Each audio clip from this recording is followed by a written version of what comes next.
Le diagnostic pathologique et un staging précis du cancer bronchique non à petites cellules sont essentiels, car les options thérapeutiques et le pronostic du cancer dépendent du stade de la maladie.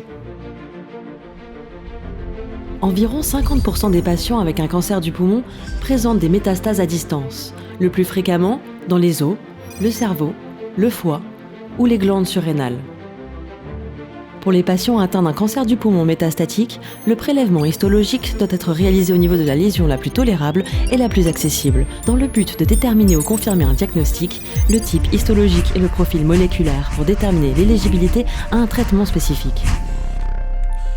Pour les patients dont le bilan initial par scanner TDM ne semble pas présenter de métastase à distance ou ne révèle pas une maladie métastatique évidente, l'éligibilité à un traitement à visée curative dépend du statut d'envahissement ganglionnaire, médiastinal et hilaire. Une tomodensitométrie, une TEP-TDM et une médiastinoscopie sont fréquemment utilisées pour évaluer l'atteinte ganglionnaire, mais ne sont pas assez précises pour les régions hilaires et du médiastin.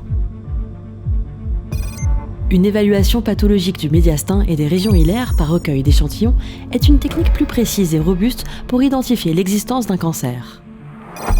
L'endoscopie bronchique souple a été utilisée pour prélever des lésions suspectes, mais les images endoscopiques sont limitées aux voies aériennes, ce qui rend difficile la biopsie précise et sûre des structures péribronchiques et des ganglions lymphatiques intrathoraciques. L'écho-endoscopie bronchique, ou l'EBUS, est un outil diagnostique mini-invasif sûr, avec peu de complications rapportées, qui utilise l'imagerie par ultrasons en temps réel pour étendre le champ de vision de l'endoscopiste au-delà de la surface des grandes voies respiratoires. La visualisation simultanée endoscopique et échographique permet une sélection plus fine des sites transbronchiques à biopsier, améliorant ainsi la rentabilité et réduisant les erreurs de prélèvement biopsique. L'EBUS permet de réaliser des prélèvements biopsiques de tous les ganglions intrathoraciques, adjacents à l'arbre bronchique, incluant les ganglions 10R, 10L, 11R et 11L, qui sont inaccessibles par d'autres techniques plus invasives. L'EBUS est indiqué lorsque la tomodensitométrie ou les TEP-TDM affichent un médiastin élargi ou fixant au FDG et lorsque les ganglions lymphatiques hilaires ou les tumeurs volumineuses justifient une évaluation pathologique. Quand la tomodensitométrie ou la TEP-TDM sont revues, le médecin doit déterminer si l'objectif de l'EBUS est le diagnostic ou la stadification ou les deux. Pour un EBUS de diagnostic, des prélèvements ciblés des ganglions lymphatiques accessibles sont utilisés pour la recherche des biomarqueurs prédictifs. Un staging complet par EBUS comprend l'exploration de toutes les aires ganglionnaires accessibles lors de l'examen et de tous les ganglions dont la largeur est supérieure à 5 mm. Il doit y avoir au moins 3 ganglions biopsiés. Il existe 3 fabricants d'écho-endoscopes bronchiques, et même s'ils sont différents, ils partagent les mêmes éléments fondamentaux. L'écho-endoscopie souple est un endoscope à l'extrémité duquel est placée une sonde d'échographie miniaturisée. La plupart des écho-endoscopes ont un diamètre de 6,9 mm, ce qui est plus large qu'un écho-bronchoscope standard, donc une intubation par voie orale est nécessaire plutôt que nasale. L'écho-bronchoscope dispose d'un canal opérateur permettant d'accueillir des aiguilles de 19, 21 ou 22 gauge. Le choix de l'aiguille dépendra de la situation clinique. L'aiguille de 19 gauge sera plus flexible que les autres et pourra permettre un meilleur accès à des aires plus difficiles comme la station 4L et les ganglions hilaires. L'écho-bronchoscope a une fonction spécifique qui améliore la visibilité. Un ballon gonflable peut être placé au niveau du processeur et rempli de solutions salines ou aqueuses stériles pour faciliter l'acoustique entre les parois des voies aériennes et la sonde. Les aiguilles ont plusieurs petites fossettes sur leur tige pour améliorer l'échogénicité et améliorer la visualisation sur l'écran. L'EBUS est pratiqué sous anesthésie locale ou générale selon les centres, dépendant de la durée de la procédure et des pratiques locales.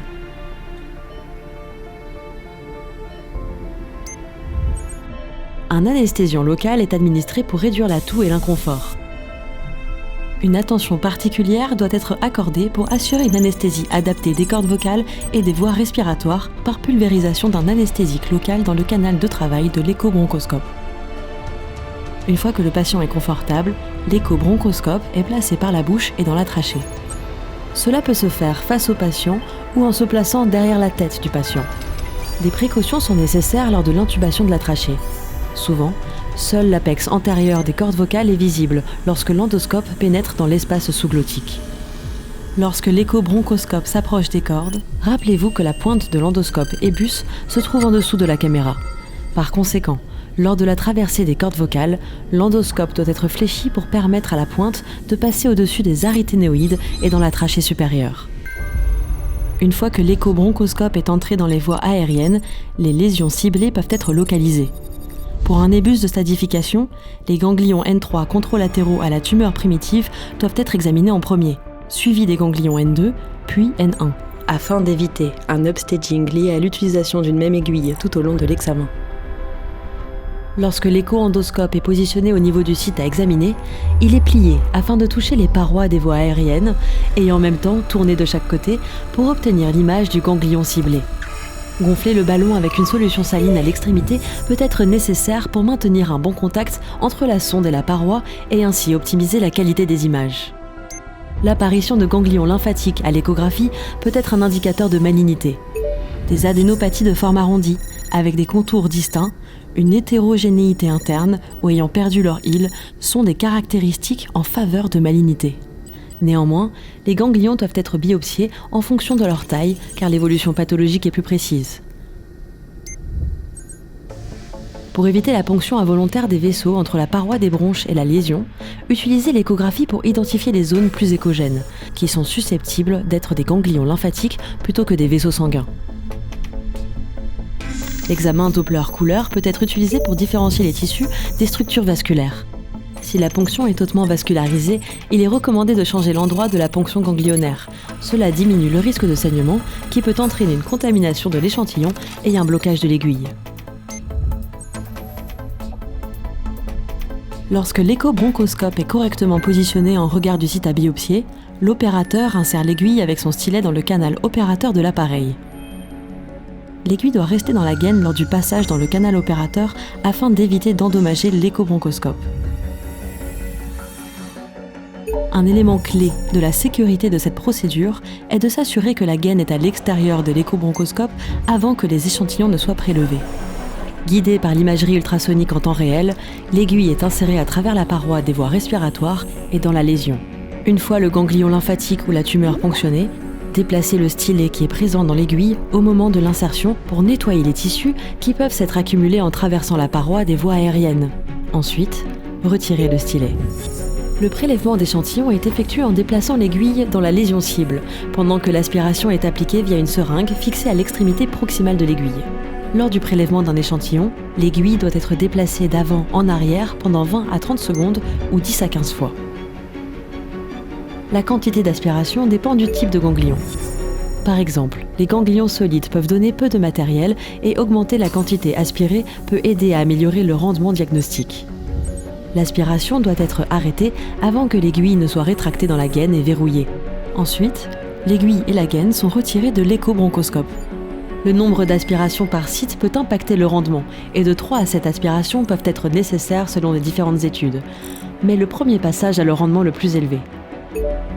Le nombre optimal de passages pour maximiser le rendement du diagnostic est d'au moins 4.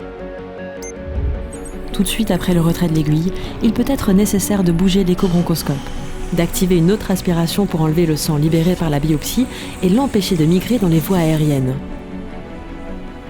Les échantillons obtenus peuvent être analysés directement sur site par un cytopathologiste, ROSE, et peuvent aussi être collectés dans un formol. Pour l'analyse sur site, le matériel biologique est positionné sur une lame en verre, séché à l'air libre, puis fixé avec de l'alcool à 95%. Les échantillons ainsi fixés peuvent être évalués par un cytopathologiste sur place pour confirmer un échantillonnage adéquat des ganglions lymphatiques en ce qui concerne la présence de cellules malignes.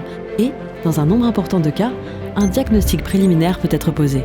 L'EBUS peut aussi fournir des microbiopsies fixées par du formol qui seront analysées dans un laboratoire.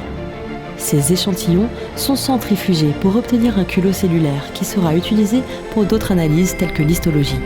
Les prélèvements cytologiques par écho-endoscopie bronchique doivent être adaptés pour le phénotypage et l'évaluation des biomarqueurs prédictifs.